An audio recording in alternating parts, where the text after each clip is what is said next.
after he comes in and fumbles it on his first possession. Again, a leftover from the Bills. Why do we keep these leftovers? Why are we taking leftovers? We can't That's just all we take can the get. Bills. We can't take the Bills and just make them the new New York Giants.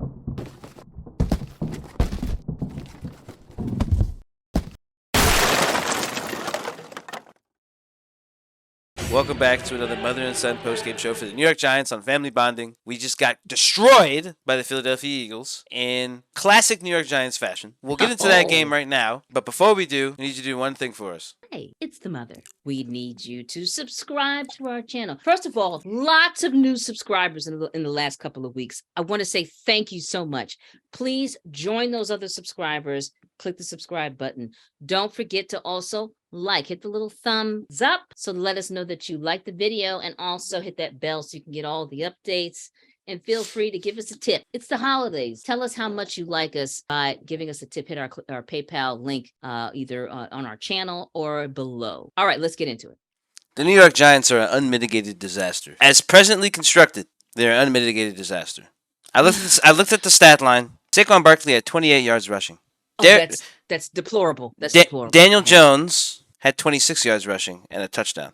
I don't understand how we can't figure out a way to get Saquon Barkley the ball to get him beyond the line of scrimmage. There were some plays where holes were there, but they were closing very quickly. The announcer stated in the beginning of the game, this is the 5th straight week the Giants have had a different starting offensive line roster. Very reminiscent of last year's season where we had like 12 games in a row where the offensive line was different. Evan Neal comes back in the starting lineup. Felt irrelevant. Andrew Thomas was stated to be our best offensive line. He's supposed to be our best offensive lineman. In the first drive, there were 2 sacks given up on his side of the line. The first one was on him. Andrew Thomas has been a consistent problem for me. He has never been consistently good. He has his games, or healthy. He has games where you look at him and you're like, that's a first-round draft pick. And then he has games where you're like, that's somebody who got traded. I don't feel good about this team. And I know we weren't supposed to win this game today. I'm letting you know right now, full disclosure, Giants fans, in the interest of full disclosure, I didn't expect us to win this game today. But I also didn't expect to have 1,000,000 points scored on us to the point that it just was like I stopped watching. I eventually started looking at other games. I couldn't take it. I knew we were going to lose, and I still couldn't take it. It was just a beatdown. It was just a beatdown. People were getting banged up. Bellinger took a hit to the ribs,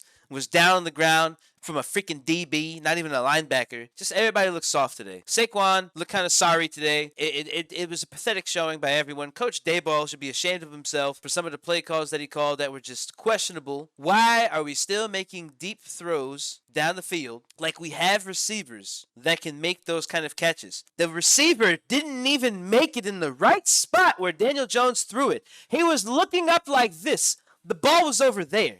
He was looking over here. The ball was there. I don't know what else to say anymore. It's gotten to the point that I'm disgusted watching the games, and it just feels like I'm watching the same team of old. It's almost like Dave Gettleman's still there haunting the freaking locker room because his picks are still on the field. I can't do this anymore. I can't keep giving myself false hope this season that it's going to turn around. We're done. We're done. I mean, I just wanted something to look forward to for next season, but Coach Daboll and Joe Schoen have a lot to do in the offseason. They need to figure out these contracts. They got to figure out who they're keeping and who's leaving. I don't even know if you can keep Saquon. I don't know how this works. And if we get rid of Daniel Jones, who's coming in, it's not going to be Tyrod Taylor. He's not the next QB in our starting lineup. After he comes in and fumbles it on his first possession, again, a leftover from the Bills. Why do we keep these leftovers? Why are we taking leftovers? We can't just take the Bills. We can't take the Bills and just make them the new New York Giants. You can't do that. It's not working. Do you believe that's what they're trying to do, is just trying to get players for the Bills and try to make the Bills, convert the Bills lineup into the Giants? Kind of just make the...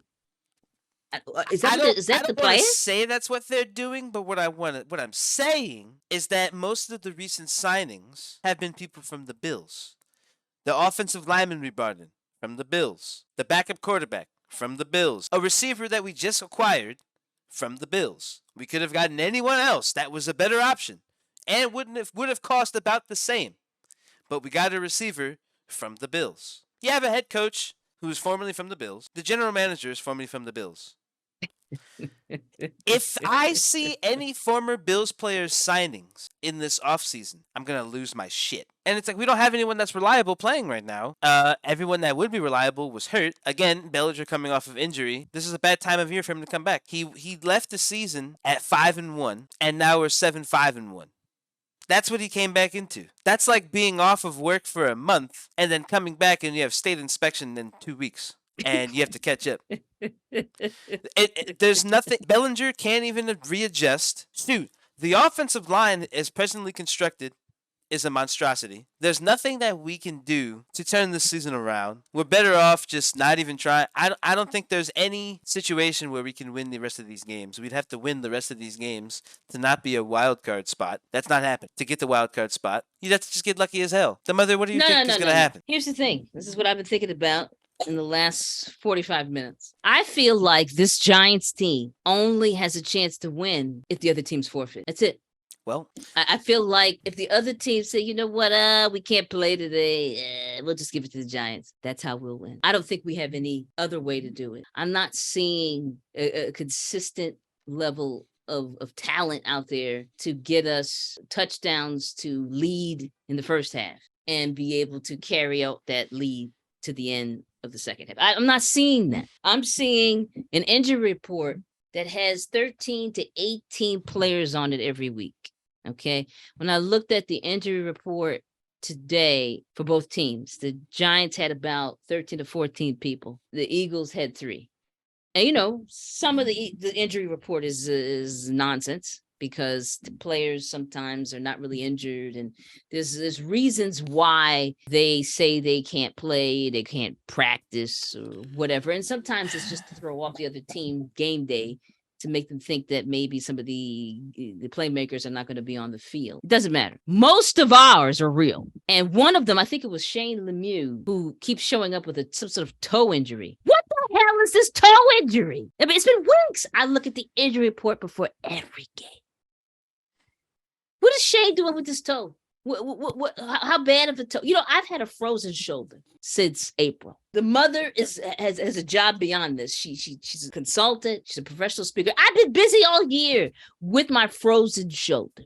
Granted, I don't have to be that physical, but I also been working out. I go out. I lift weights.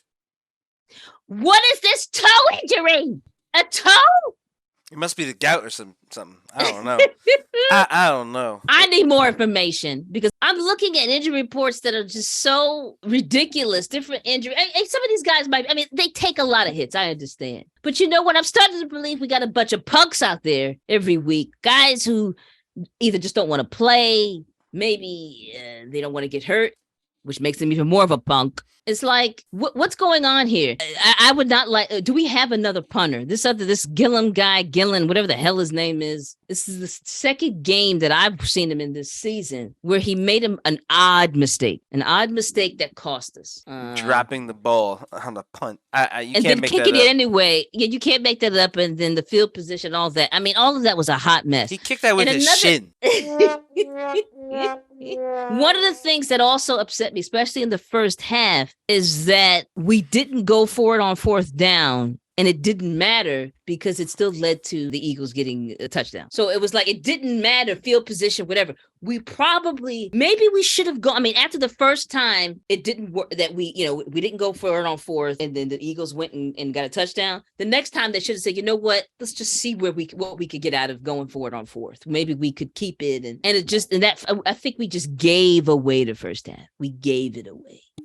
I agree with you, Mother. We're done. The season's over. The season's over. There's one thing I heard the commentators about, something they said about Wink Martindale. He was surprised. He was shocked at how many injuries there were at the New York Giants. He's never seen anything like it. He said he's never, in all his years, the guy's like 5,000 He said years in old. 30 years of coaching, he's never seen this many people get hurt. Like it. There's something wrong with either the turf or it's the training or it's both. because something's not right. When someone like that, of that caliber in coaching, is saying in all his years he's never seen that many injuries, there's something going on. And this has been a problem for us since after our 2 Super Bowls. We've just been riddled with injuries for the last decade almost. Maybe they need to reevaluate the turf. There's something not right. Something's wrong. They A start to lot, a slowly lot get of the damaged. injuries have happened at home too. A lot of the injuries have happened on our home field. It's true. Red flags. It's a red flag. We'll just finish out this season, Giants fans. We don't expect anything from here on out. Even if we win against the Washington Commanders, who cares? It doesn't matter. It's for nothing. It's all for naught. We're back to being grumpy, cranky Giants fans like we were for the last 2-3 years now on YouTube. So It was not. It was nice feeling the beginning of the season. it but was. we're It was not there nice. no- We're not there anymore. We'll see what happens next season. I'm already moving on to next season. I'm done with this year. It's over. We're So done. we hope to see you We're done. guys in our next podcast. Hopefully, it won't be as rough. We hope we'll you be playing see, the also Commanders. see this as an opportunity for you to get some Giants therapy from this game. I want you to know that the mother had made herself several beverages to get through the stress of this game. I did have some. I might be slightly lit. That's okay. Just so you know. That's how you get through the games. So, But I'd like to hear from you in the comments. So please definitely add your comments and let us know how you feel. So Giant, like I call it, Giants therapy post game. don't forget to like and subscribe as well. And make sure you drop a little tip if you're feeling generous. You know, it is getting around Christmas time. We have a PayPal link down in the description below. So, feel free to give us a tip. We appreciate anything that you guys do. Look, likes and subscribes are free. So, please make sure you do that. We hope to see you guys in our next podcast. Take care for now and happy holidays. Happy holidays.